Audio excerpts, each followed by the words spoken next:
حضرت معاویہ رضی اللہ تعالیٰ عنہ صحابی ہیں، انہوں نے حضرت مغیرہ بن شعبہ رضی اللہ تعالیٰ عنہ کو خط لکھا اور اسے لکھا کہ مجھے کچھ حدیثیں رسول اللہ صلی اللہ علیہ وسلم کی مجھے لکھ کر بھیج دو جو آپ نے سنی ہو حضور اقدس صلی اللہ علیہ وسلم۔ حالانکہ خود حضرت معاویہ بھی صحابی اور حضور اقدس صلی اللہ علیہ وسلم سے بہت سی حدیثیں انہوں نے سنی، لیکن حضرات صحابہ کرام کا یہ ذوق تھا کہ بھئی بہت سی باتیں ہم نے نہیں سنی ہوں گی، دوسرے نے سنی ہوں گی،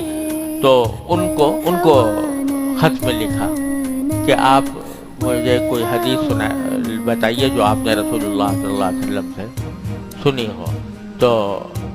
انہوں نے ایک حدیث لکھ کے بھیجی کہ ان اللہ کرہ لکم القیل والقال واضاعۃ المال وکثرۃ السؤال او کما قال صلی اللہ علیہ وسلم، کہ اللہ تبارک و تعالی تین چیزوں کو بہت ناپسند فرماتے ہیں۔